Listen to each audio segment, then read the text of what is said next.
Hi guys, you're watching Digster Nederland and today we're joined by Tommy from Only the Poets. Boom. First of all, how are you? I'm great, man. How are you? Are you? Yeah, fantastic. I am good. But I'm asking because I know that something happened. I dropped a flight case on my foot a few days ago when I was loading out. I'm all good. It's getting better by the day, by the hour even. So it was really sore the day after. Yeah. Then we had a show in Antwerp and I hobbled out on stage. And then as soon as the music started, I forgot I had the injury and was bouncing around. And our tour manager, I remember I was just seeing him, he was just like, what are you doing? Great that you're still able to play the show tonight. Yeah, all good, man. Because we're here at the Ziggo Dome backstage, because tonight you're the support act of Lewis Capaldi. How did this happen? Like sort of all these things, you know, you want to go and support huge artists like Lewis. We're all fans of his music, like I've been listening to him for years. And, you know, we put ourselves in the, potentially getting the support, and then luckily, obviously, he checked us out and picked us, and we are very, very grateful, and obviously just want to say on camera a massive thank you to him. 11! That's right, guys! That's right, Holy... No. Because it's an incredible opportunity. I mean, the venue tonight is just... It's crazy. It's amazing. So yeah, feel very grateful. I'm happy he gave it to you, because your guys are amazing. So thanks, I'm sure that the audiences all love you. But I think it's exciting because, you know, there's a lot of people that won't know who we are here tonight. And we get quite a sort of a rush from winning people over, trying to win people over, you know, because obviously it's like you're going out and you've got to impress people. So it gives you like that fire in your belly to want to put on a great show. And it's a good preparation because in April you're doing your own solo tour, right? Yes. You're starting the 11th of April? Yes. Right, something like that? I'm looking over at 12th or 11th. One of them. You can look it up, guys. One of them. Which country are you starting in? Warsaw. Yeah, and ending here. 21st of April, they're in the Melkweg. So guys, if you don't have tickets, get them. Are you nervous for that? Or like, are you already preparing for this? We're kind of in the process now of learning sort of a couple of the new songs that have written quite recently. And this tour's been great because we've actually put a new song in the set, which has been great to kind of rehearse that in front of thousands of people on an arena tour. When we get back from this tour, that'll be very much, we'll go into the real preparation for that. Because the audience get bigger and bigger over time. Yeah, it's I mean, weird. And our fans are incredible. You know, they're very special nights, and we're excited to kind of put a few surprises in the set as well, shift things around and make it a new and exciting show for everyone. Do you have a favorite song to perform? It always changes. I've always, every song I ever wrote, our song, I always love playing that. Our song Ceasefire is always special.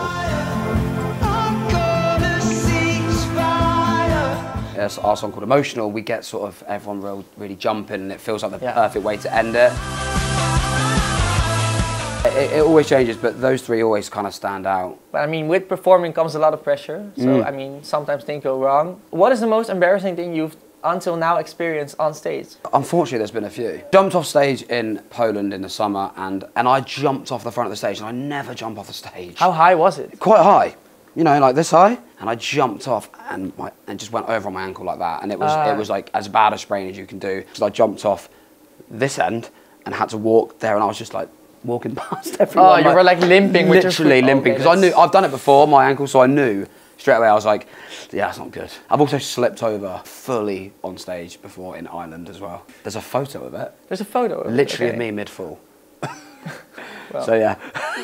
You have a yell that you always do with the fans, or that you always say like something about... Family. Being family. Yeah. Yes, exactly. What is it?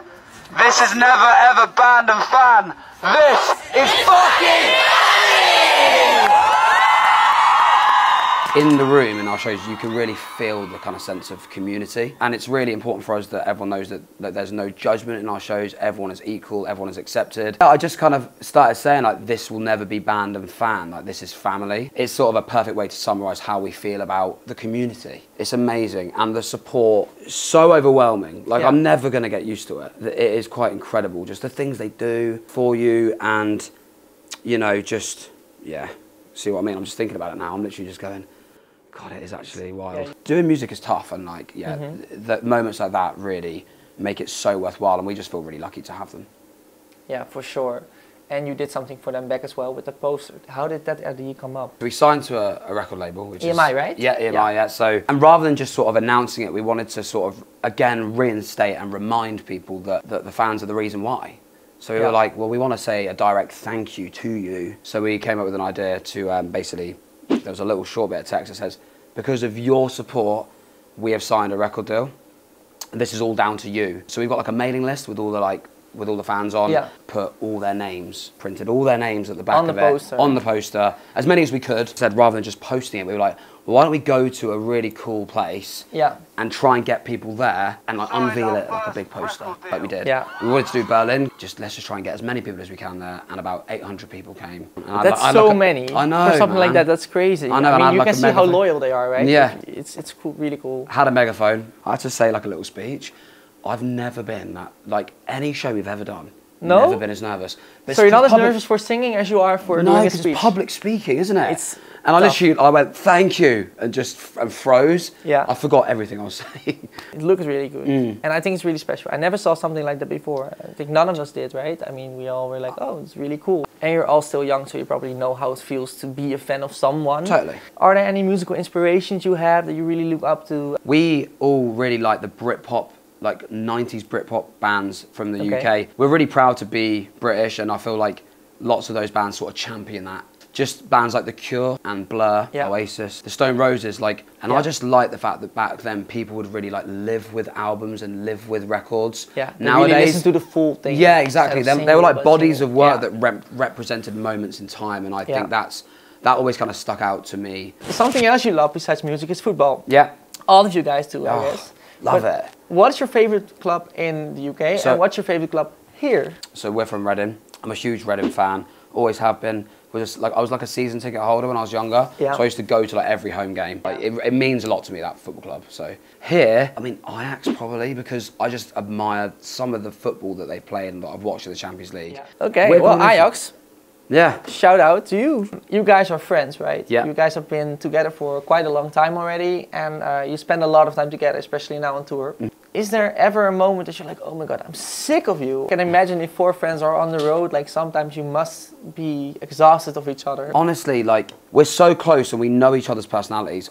We can all read each other really well, and if someone's having a bad day, we can sort of preempt that and we give them the space. Like I'm really hyperactive, then our bass player's super chilled. Our drummer's sort of somewhere in the middle, and then our guitarist is pretty chilled as well. So we kind of, we balance each other out, and I love them, that they are my best friends. We're like brothers. We tour with such a small party, and it's not just a band, it's like all of us, we're just like best mates, and we have each other's back. That's what it's all about, you know, we're on the same team. But yeah, I mean, it might happen one day. I'll probably annoy somebody at one point.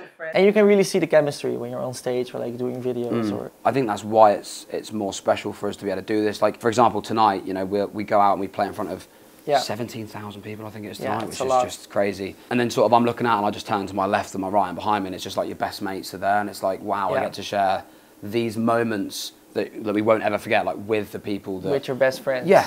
It's crazy. It's almost like being on the best holiday ever, doing what you love with your best mates. It's like, it's incredible.